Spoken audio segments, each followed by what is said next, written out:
Ah, prêter de l'argent à un proche. C'est un super geste, bien sûr, mais ça peut aussi très vite tourner au casse-tête. Pour que cette aide reste un bon souvenir, et pas une source de problème, il y a quelques règles d'or à connaître. Allez, on regarde ça ensemble, étape par étape, pour que tout se passe bien. Franchement, qui n'a jamais eu un ami ou quelqu'un de sa famille qui vient demander un petit coup de pouce financier? C'est normal, on a envie d'aider. Le problème, c'est que si on ne met pas de règles claires dès le départ, ce beau geste peut se transformer en une vraie source de tension.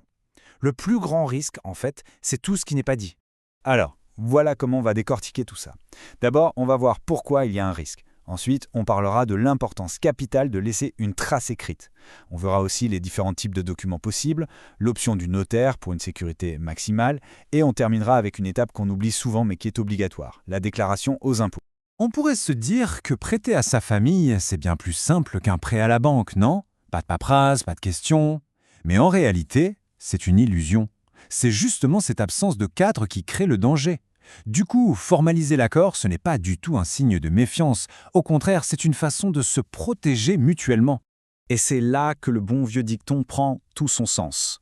Mettre les choses noir sur blanc, c'est juste s'assurer que tout le monde est bien d'accord sur le montant, sur les dates de remboursement, sur les conditions.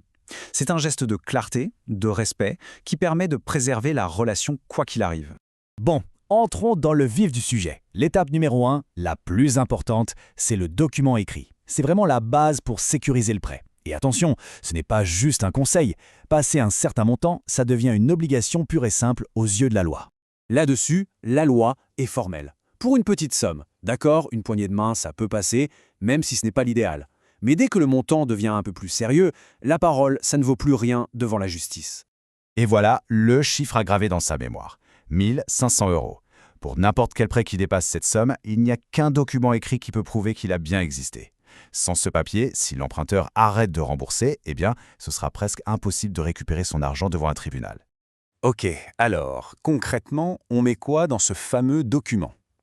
Ce n'est pas sorcier, mais il faut être rigoureux. Il faut bien sûr la date, l'identité complète du prêteur et de l'emprunteur, le montant prêté, très important, on le met en chiffres et en lettres pour éviter toute confusion, la durée du prêt ou la date finale de remboursement, les modalités, et puis s'il y en a un, le taux d'intérêt. Maintenant qu'on sait ce qu'il faut y mettre, reste à savoir quel type de document utiliser. En gros, il existe deux options principales qui offrent la même protection juridique, soit un contrat de prêt, soit une reconnaissance de dette. La différence, elle est assez simple en fait. Le contrat de prêt, c'est un accord entre les deux parties, donc il est signé par le prêteur et par l'emprunteur. La reconnaissance de dette, comme son nom l'indique, c'est un engagement d'une seule personne, c'est l'emprunteur qui rédige et qui signe le document pour dire « oui, je reconnais devoir cette somme ». Mais au final, la protection est la même. Et si on veut passer au niveau supérieur? Pour les grosses sommes, là où on ne veut prendre absolument aucun risque, il y a la solution ultime, le notaire. C'est un peu la ceinture de sécurité et l'airbag en même temps. Quand un notaire s'en mêle, le papier que l'on a signé change de statut. Ce n'est plus un simple accord entre particuliers, ça devient ce qu'on appelle un acte authentique. Et ça, juridiquement, c'est beaucoup plus solide. C'est presque incontestable.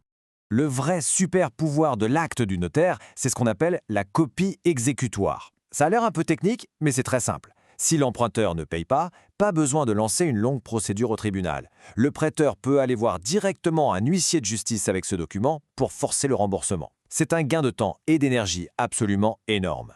Bon, évidemment, cette tranquillité d'esprit a un coût. Il faut compter environ 300 € pour les frais de notaire. Pour des prêts importants, c'est un investissement qui mérite vraiment d'être considéré. C'est un prix finalement assez modeste pour avoir l'esprit totalement tranquille. Allez, dernière étape, et pas des moindres, parce qu'on l'oublie très souvent, la déclaration aux impôts. Et attention, ce n'est pas une option, c'est une obligation légale. C'est une question de transparence vis-à-vis de l'administration fiscale. Et là, c'est la question que tout le monde se pose. Parce que si on cherche un peu sur Internet, on peut tomber sur des chiffres différents. Et ça peut vite devenir confus. Alors, mettons les choses au clair. Alors, 760 ou 5 000 €. Le seuil historique de 760 € est encore parfois mentionné, mais la règle claire aujourd'hui est la suivante. Tout prêt, ou la somme des prêts faits dans la même année qui dépasse 5 000 € doit obligatoirement être déclaré. C'est donc ce chiffre de 5 000 € qui est la référence principale. Et comment on fait concrètement? En général, c'est surtout à l'emprunteur de s'en occuper. Il doit remplir un formulaire spécial, le numéro 2062, et simplement le joindre à sa déclaration de revenus annuelle. Dans certains cas, le prêteur doit le faire aussi. Finalement, quand on y pense, on a commencé en se disant que demander un écrit pouvait être vu comme un manque de confiance. Mais si on inverse la perspective, prendre le temps de mettre des règles claires, de tout poser sur le papier, n'est-ce pas la preuve qu'on tient vraiment à la relation et qu'on veut la protéger sur le long terme? C'est peut-être ça la plus belle preuve de confiance.